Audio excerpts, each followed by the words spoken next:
한 가족이 교회에서 자동차를 타고 집으로 가고 있었습니다.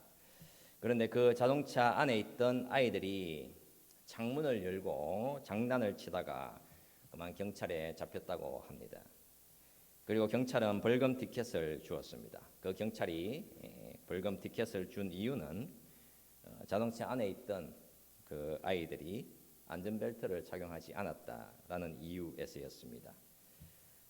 그 아이들이 잘못의 원인이기는 했지만 결국 그 비용은 부모가 다 내어야 했습니다. 아이들의 아버지가 기분이 안 좋았겠지요. 걸려보신 분들은 다 압니다. 자, 그 아이들의 아버지가 아이들에게 겁을 주었습니다. 너희들 때문에 아빠 큰일 났다.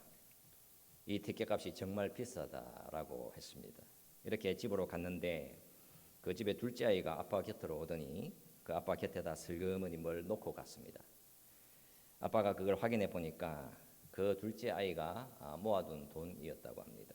그 돈이 얼마였는가 하니 75센트였다고 합니다. 그 아이가 어떤 마음으로 그 돈을 갖다 두었겠습니까? 아마도 그 돈이 아빠한테 큰 도움이 되겠지라고 생각하면서 그 돈을 가져다 준 것이었습니다.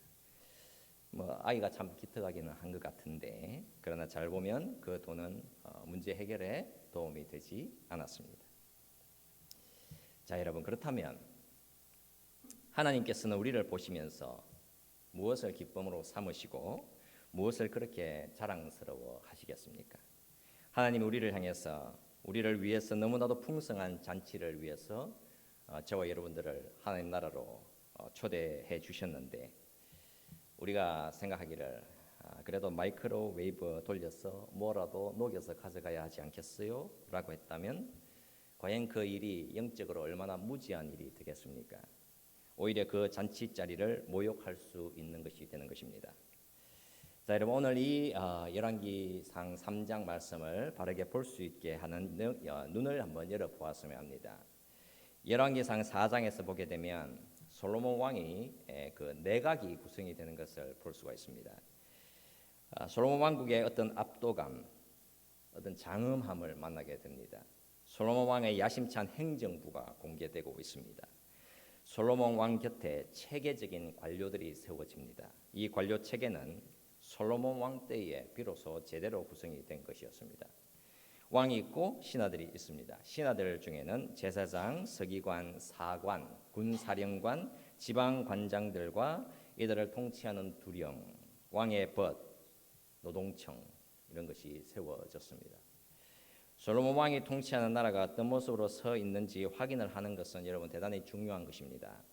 여러분 본문 20절 말씀을 먼저 보겠습니다. 20절에서 유다와 이스라엘의 인구가 바닷가에 모래같이 많게 되매 먹고 마시며 즐거워하였으며. 자, 여러분, 이스라엘 백성들의 인구가 바닷가에 모래같이 많아졌다라고 하며 그들은 먹었고 그들은 마셨으며 그들은 즐거워했다라고 기록을 하고 있습니다. 이런 형편은 하루 이틀 정도만 있었던 것이 아니라 정말 오랜 시간 지속되었습니다. 본문 25절 말씀을 보겠습니다. 솔로몬이 사는 동안에 유다와 이스라엘이 단에서부터 브엘세바에 이르기까지 각기 포도나무 아래와 무화과 나무 아래에서 평안히 살았더라. 자, 여러분, 이스라엘 나라 백성들이 솔로몬의 통치하에서 너무나도 잘 살았다라는 사실을 보여주고 있습니다. 포도나무 아래, 무화과 나무 아래에서 평안히 살았다라고 합니다. 이전에는 어땠습니까? 포도농사를 지어 놓으면 이방 나라들이 어김없이 침입해 들어와서는 그 열매들을 빼앗아 갔습니다. 그런 비참했던 전쟁과 약탈의 시기, 배고픔의 시간들이 있었습니다.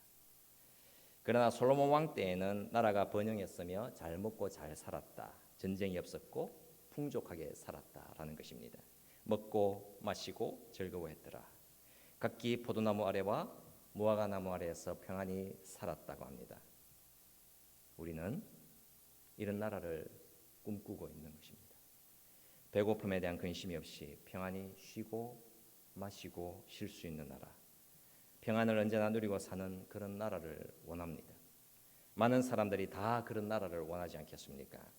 일을 하지 않아도 돈이 풍족한 나라, 고단하게 일하지 않아도 먹고 살 수 있는 나라, 언제나 여유가 있으며 모든 것이 풍족한 나라, 근심과 전쟁이 없는 나라.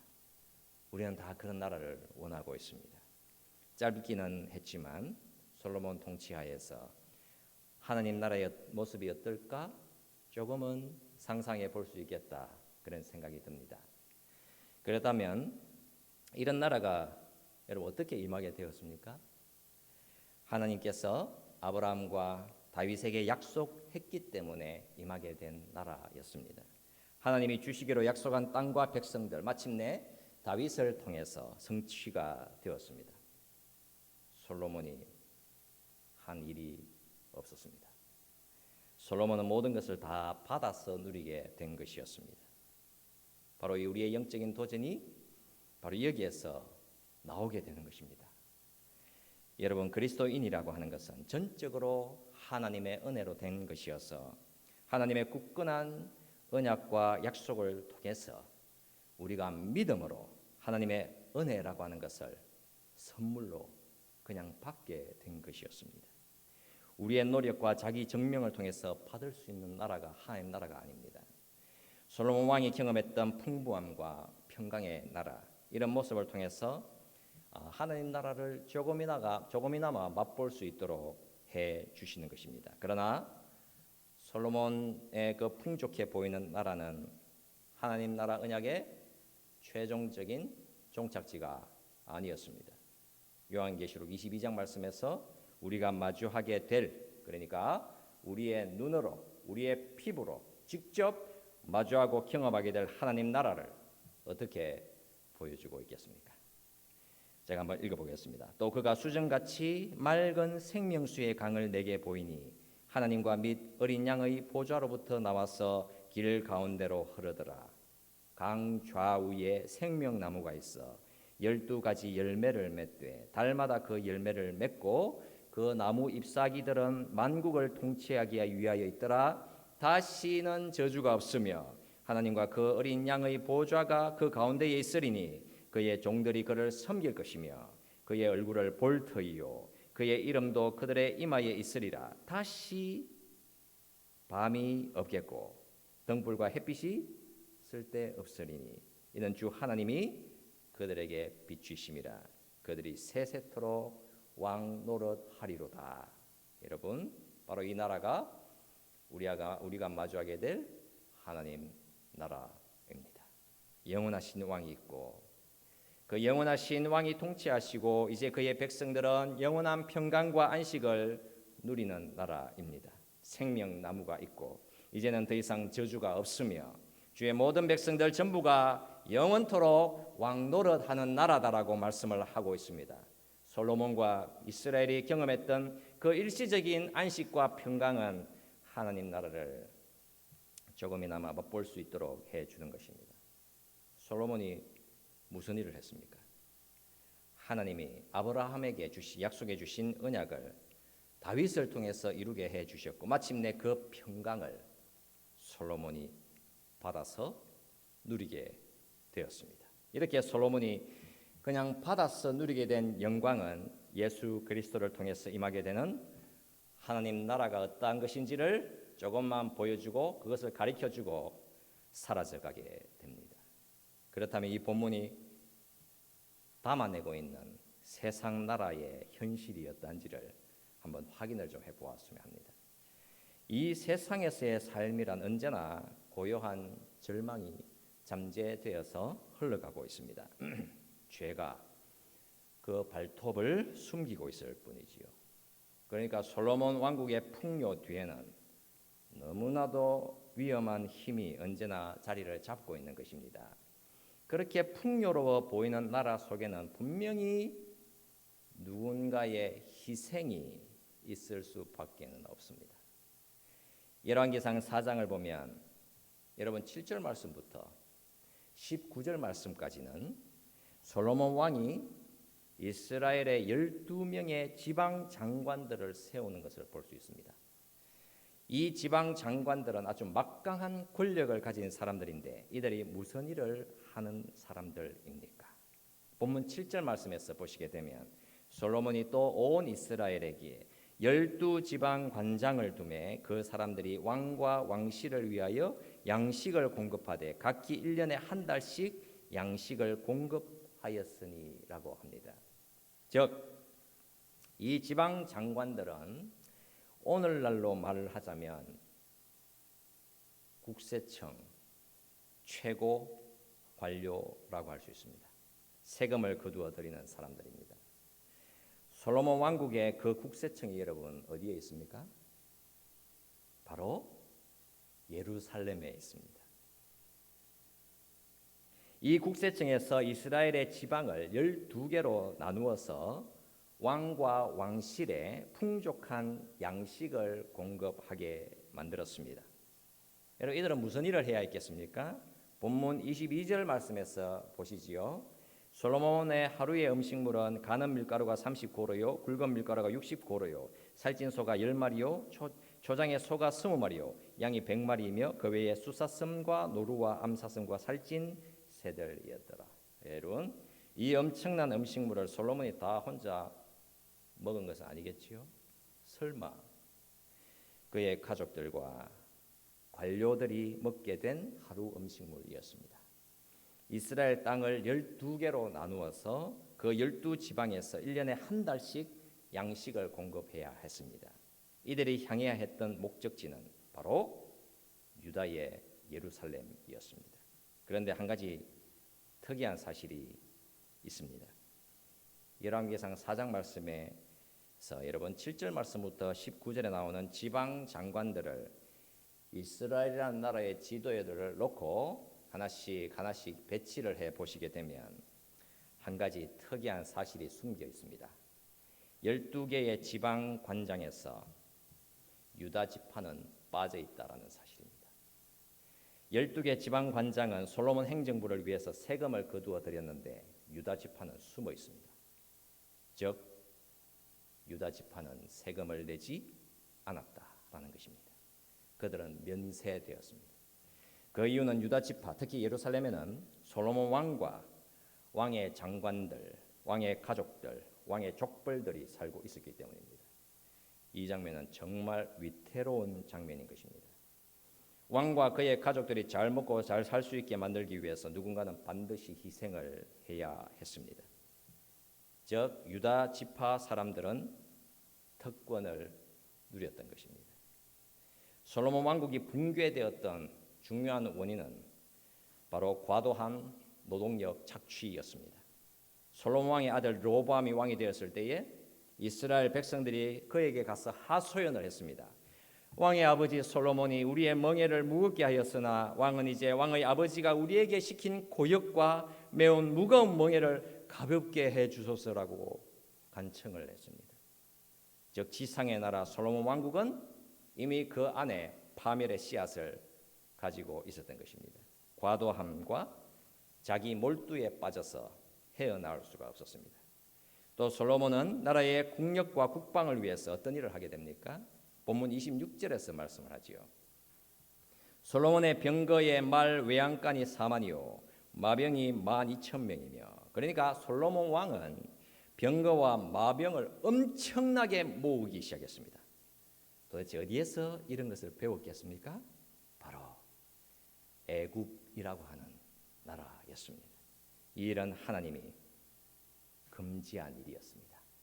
애굽이라는 나라가 결국 이스라엘을 올가매게 되어 있었던 것입니다.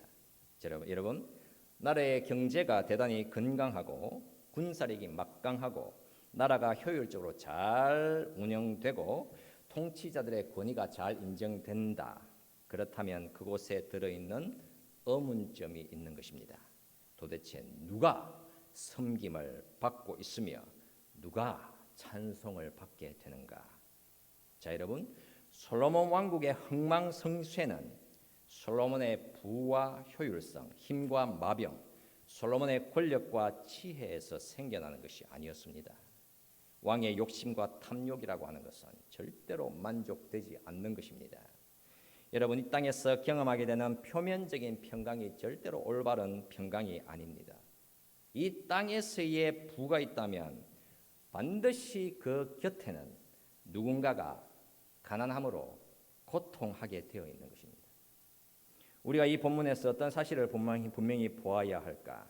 여러분, 우리가 반드시 보아야 하는 사실은 솔로몬 왕국이 가진 경제적, 정치적, 사회적 능력이 정말 놀랍다. 그 나라가 정말 행복한 나라였구나. 여러분, 그런 사실을 보아야 하는 것이 아니라 너무나도 위험한 한계를 가진 인간의 역사 속에서도 하나님이라고 하시는 분은 여전히 일을 하시고 계시며 멈춤이 없이 우리들을 참된 언약으로 인도해 나가신다라고 하는 사실입니다. 인간의 멋진 성취와 아름다움과 또는 인간의 엄청난 과오와 실패 속에서도 하나님의 구원, 그 은총은 여전히 놀랍게 계속되어 가고 있다라고 하는 사실을 우리가 분명히 볼 수 있어야 하는 것입니다. 살아계신 하나님은 인간이 가진 너무나도 위험한 편견들과 결점들, 인간이 추구하는 다양한 정치들, 그리고 지극히 제한된 꿈들, 정말 무지하고 부족하고 심지어 너무나도 불성실한 죄인들이 그들이 마땅히 받아야 할 것으로 하나님은 되돌려 주시지를 않았습니다. 오히려 그 하나님은 답이 없는 인생들에게 복음을 주시고 구원을 주신다라는 사실입니다. 우리가 그 하나님을 신뢰하는 것, 그게 저와 여러분들의 가야 할 믿음의 길인 것입니다. 솔로몬 왕국은 누군가의 희생으로 세워진 나라입니다. 이 본문에 들어있는 신비라고 하는 것은 정말 분명하지요. 부족하고 무가치하고 불성실한 사람들을 하나님은 축복해 주신다라고 하는 사실입니다. 이처럼 하나님 나라는 반드시 예수 그리스도의 희생으로 세워진 나라입니다. 죄인들에게 하나님의 선하심과 놀라운 은총이 언제나 함께 하더라.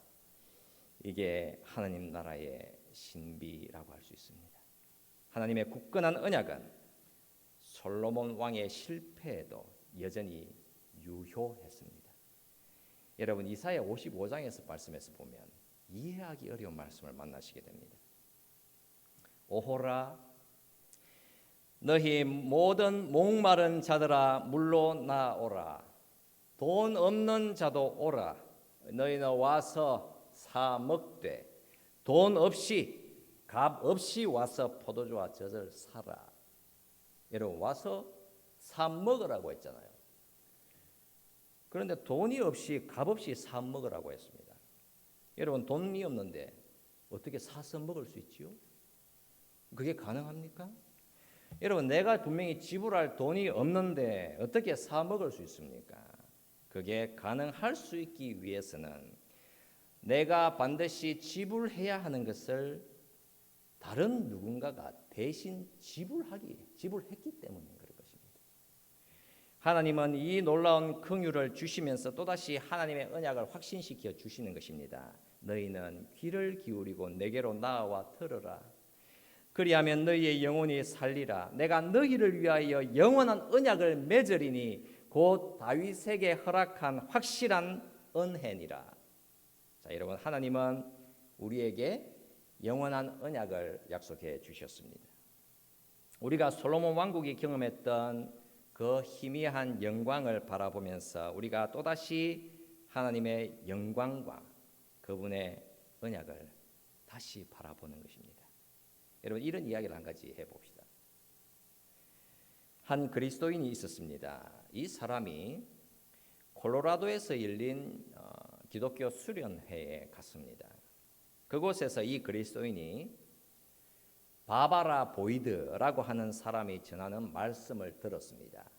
이 그리스도인은 그 설교자를 통해서 당신에게 주님은 어떠한 분이며 그 주님은 도대체 당신에게 누구신가, 이런 말씀을 듣게 됩니다.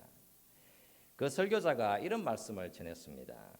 여러분이 저를 여러분의 집으로 초대하고 싶다면 여러분은 저의 이름 바바라 보이드를 부르되 바바라는 들어오고 보이드는 나가세요 라고 말할 수 있겠습니까? 나의 이름은 바바라 보이드인데 나를 가리켜서 나의 절반은 바바라이고 나의 절반은 보이드라고 할 수 있을까요? 나는 그 둘 다입니다. 나는 바바라 보이드입니다. 여러분은 바바라 보이드라고 하는 나 전체를 들어오라고 하든지 아니면 아예 들어오지 말라고 하겠지요. 그렇게 말하고는 다시 사람들에게 말하기 시작했습니다. 여러분이 말하기를 나는 사랑스러운 예수님을 원합니다. 나는 나를 도와줄 수 있는 예수님을 원합니다. 어려울 때 나를 도와줄 수 있는 예수님 원합니다. 그러나 거룩하신 예수님은 원하지 않습니다. 나를 향해서 순종을 요구하는 예수님은 원하지 않습니다. 나는 그런 위대한 예수님은 원하지 않습니다. 라고 한다면 여러분은 예수를 전혀 알지도 모시지도 않는 것입니다. 라고 했습니다. 그러면서 그 설교자는 다시 묻기 시작했습니다. 지구와 태양 사이의 거리를 한 장의 종이 두께 정도라고 한다면, 즉 지구와 태양 사이의 거리 9,600만 마일이 그냥 종이 한 장의 두께라고 한다면 지구에서 가장 가까운 별의 거리는 70피트로 종이를 쌓아야 한다는 것을 당신은 알고 있습니까? 우주의 작은 은하계의 지름은 310마일 높이로 종이를 쌓아 올려야 합니다. 그렇다면 성경에서 말씀을 하지요.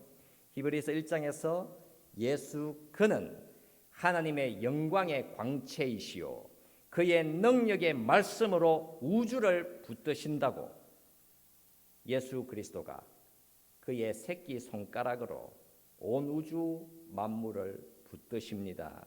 이렇게 말을 하고 그 설교자가 미소를 지었습니다. 그러면서 말을 했습니다. 여러분은 누군가에게 여러분의 조수가 되어달라고 요청할 수 있습니다. 이렇게 말하면서 예수 그는 당신에게 어떤 분이신가 묻기 시작했습니다.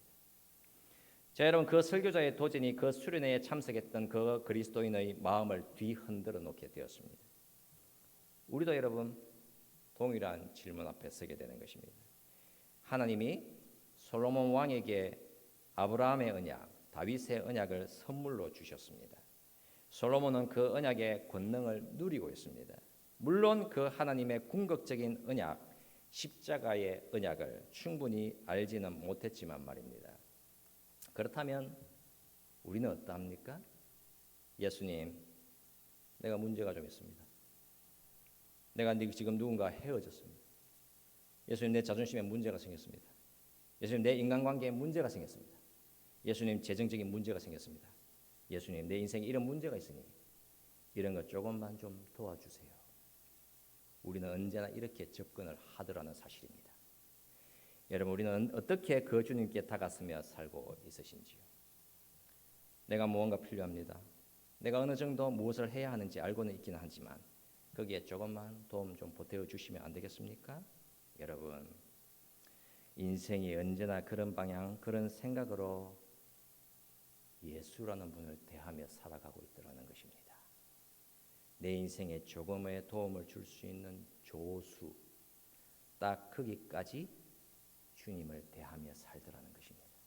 그 인생의 주인은 자기 자신이 되어 있으면서 그 주님은 절대로 내 인생의 주님으로 인정하기도 싫으면서 내가 다 결정하지 않습니다. 내가 다 정해놓은 것입니다. 솔로몬과 이스라엘이 누린 영화는 하나님의 약속으로 값없이 받아서 누린 나라였습니다. 하나님의 언약이 선물해 주신 나라였습니다. 그 나라는 어떤 길로 우리를 안내하고 있습니까? 여러분, 이사야서에서 지극히 존귀하며 영원히 거하시며 거룩하다 이름하는 이가 이와 같이 말씀하시되 내가 높고 거룩한 곳에 있으며 또한 통회하고 마음이 겸손한 자와 함께 있나니 이는 겸손한 자의 영을 소생시키며 통회하는 자의 마음을 소생시키려 함이라. 여러분, 바로 하나님과의 참된 만남이 있는 곳으로 예수께서 저와 여러분들을 안내하고 있는 중입니다.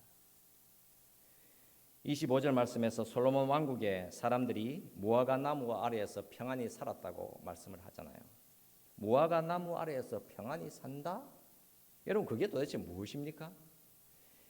그런 사람 한 사람을 볼까요, 여러분? 예수께서 한 사람에게 말씀을 하셨지요. 빌립이 너를 부르기 전에 네가 무화과 나무 아래에 있을 때에 보았노라. 여러분, 나다나엘이 무화과 나무 아래에 앉아 있었습니다.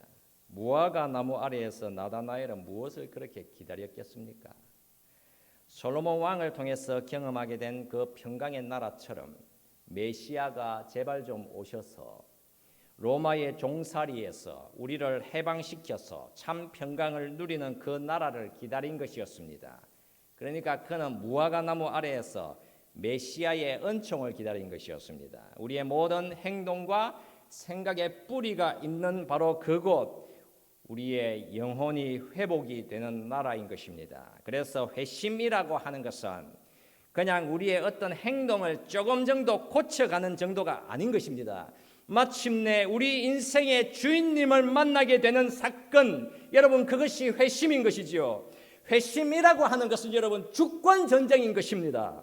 누가 내 인생의 주가 되시는가? 여러분, 그 전쟁에 저와 여러분들이 참여하고 있는 중인 것이지요. 그래서 사람들로 하여금 당신은 반드시 예수를 주로 믿어야 하는 것이며 예수로 회심을 해야 한다라고 하는 것은 그냥 그러면 좋지 않겠느냐라고 제안하는 그 정도가 아니라 그 인생에 있어서 가장 중요한 일이 되기 때문인 것입니다. 우리 인생 행복의 궁극적인 뿌리, 그 근거가 바로 예수시다. 그 사실을 드러내는 거 아니겠습니까? 여러분, 어떤 한 교회에서 한 청년이 와서 함께 신앙생활을 했습니다. 이 청년이 교회에 오기 전에는 믿지 않는 자로 살았던 청년이었습니다. 그의 대부분의 세속적인 청년들이 그런 것처럼 세상적이고 마귀적이고 이기적이고 육신적이고 정욕적인 삶을 살았던 청년이었습니다. 요즘에 이렇게 살지 않는 청년들이 있습니까, 여러분? 그런데 어느 날 이 청년이 교회에 나와서 이제 정말 올바른 사람이 되겠다라고 선언을 했습니다. 과거의 삶과는 단절하겠다는 것입니다. 순결한 삶을 살겠고 이제부터 기독교적인 활동들을 하겠다고 했습니다. 열심히 성경 공부에도 참여했습니다. 사람들마다 다 놀랐지요. 대단하다. 놀라운 변화가 임했구나라고 감탄을 했습니다. 시간이 가면서 이제 이 청년이 교회의 리더가 되기 시작했습니다. 항상 열심히였고 공동체에서 훌륭한 리더십을 수행했습니다. 그런데 문제가 생긴 것입니다. 어떤 문제인가 하니 이제부터 리더인 내가 통제하겠다. 자신이 권한과 권력과 권위를 행사하겠다라고 한 것이었습니다. 여러분, 어떤 문제가 임한 것이겠습니까? 그가 교회 공동체에 오기 전에는 그의 관심은 바로 세속과 정욕이라고 하는 것에 있었습니다. 이제 그 관심이 이제는 육신의 정욕에서 힘과 권력, 통제라고 하는 것으로 옮겨진 것이었습니다. 그러니까 그 청년에게 달라진 것이 없었다라고 하는 사실입니다. 그는 여전히 자신의 인생에 자신이 주인이 되어 있었으며 자신이 자신의 신이 되어야 했습니다. 권력이라는 신, 통제라는 신, 결국 자기 자신이라는 신으로 채워버린 것이었습니다. 그는 교회 생활을 하면서 그렇게 잘못된 행위를 하지 않았습니다. 규칙도 어기지 않았습니다. 다만 자신이 중심이 되지 못할 때에는 견딜 수 없었습니다. 여러분, 하나님 나라는 하나님의 영원하신 언약의 주가 되신 예수로부터 값없이 받아서 누리는 나라인 것입니다. 하나님의 은혜 때문에 살아가는 인생인 것이지요. 그 은혜가 우리를 생명으로 안내해 나가는 것입니다. 사람들마다 그렇게 그 마음이 원하지요. 나에게 돈이 좀 많다면, 나에게 좀 성취와 업적이 좀 많다면, 나에게 힘이 있다면, 나에게 위로가 풍성하다면, 나에게 사랑이 있다면, 이렇게 그 마음이 언제나 빵을 원하고 행복을 원하고 설탕을 원합니다. 무엇입니까? 그런 원함이 바로 자신들의 구원자인 것입니다. 그 원함이 그들의 권력자들인 것입니다. 사람들마다 자신들의 원함을 찾아 달리는데 그 원함이 그들의 신, 그들의 하나님이 되어 있는 것입니다. 거짓 신에 붙잡혀 살아가는 것이죠. 일평생 그 헛되고 거짓된 신에 속아서 노예로 살아가고 있는 것입니다. 솔로몬 왕이 부르심을 받은 그 나라는 하나님의 긍휼과 하나님의 언약이 통치하는 나라였습니다. 하나님은 다윗에게 영원한 언약을 주시겠다고 하셨습니다. 그렇다면 그 언약이라고 하는 것은 무조건적인 언약이겠지요. 하나님이 결코 그의 백성들을 버리지 않으시고 영원히 함께 하시겠다라고 하는 언약인 것입니다. 그러나 이러면 어떻습니까? 우리는 겁이 나는 것입니다. 우리는 두려운 것입니다. 내가 죄인이고 내가 이렇게 연약하여 내가 하나님 앞에서 이렇게 불성실한데 그래도 하나님은 나에게 영원한 언약을 약속해 주시는 것일까? 우리가 여러분 두려운 것입니다. 죽음이 두려운 것입니다. 어두움이 두려운 것입니다. 하나님이 정의로우시고 거룩하신 하나님이신데 내가 어찌 거룩하신 그 하나님 앞에 설 수나 있을까? 여러분, 그래서 우리는 그 언약을 분명히 조건적일 것이다 라고 생각하면서 불안해하면서 살아가는 인생인 것입니다. 여러분, 예수께서 말씀을 하셨지요. 목숨을 위하여 무엇을 먹을까? 무엇을 마실까? 몸을 위하여 무엇을 먹을까? 염려하지 말라. 솔로몬의 모든 영광도 이 꽃 하나만 갖지 못하였느니라. 오늘 있다가 내일 아궁이에 던져지는 들풀도 이렇게 입히시거든 하물며 너희일까 보냐. 여러분, 예수께서 왜 이런 큰 담대함과 확신을 주시는 것이겠습니까? 도대체 어떤 근거로 그런 확신을 우리에게 주시는 것이겠습니까? 바로 예수 그리스도의 십자가 때문인 것입니다. 여러분, 부처가 죽음 그 최후 앞에 섰을 때에 그가 뭐라고 말했습니까? 열애는 육신이 아니라 깨달음의 지혜다. 세상은 더덥다. 부지런히 수행정진하라. 낙숫물이 바위를 뚫듯이. 여러분, 무엇입니까? 부처의 가르침의 본질은 수행입니다. 자기 성취입니다. 어떻든 모든 것을 능동적으로 대응을 해서 내 인생의 주인이 내가 되는 그 길, 여러분, 그게 부처의 가르침이지요. 부지런히 정진하거라. 끊임없이 노력해서 괴로움에서 벗어나서 너 스스로 행복을 찾으라 라고 했습니다. 여러분, 솔깃하지요. 여러분, 그렇게 살고 싶습니까? 그러면 그렇게 살 수 있습니까? 그렇게 살아서 하나님 나라를 받을 수 있습니까? 여러분, 이렇게 불확실한 하나님 나라가 어디에 있겠습니까? 그게 구원의 길이 맞습니까? 예수께서는 그러면 최후 앞에서 무엇이라고 말씀을 하셨습니까? 다 이루었다라고 말씀을 하셨잖아요. It is finished. 테텔레스타이. 내가 다 이루어내었다. 내가 이제 이미 완성해 버렸다라고 하셨습니다. 여러분, 무엇을 다 이루셨지요? 하나님의 사랑, 그 언약의 사랑을 무조건적으로 받을 수 있는 길을 이루어내셨다라고 하신 것입니다. 돈 없이 값이 없이 와서 사 먹으라고 했습니다. 여러분, 바로 이 사실이 우리의 마음을 변하게 만드는 것입니다.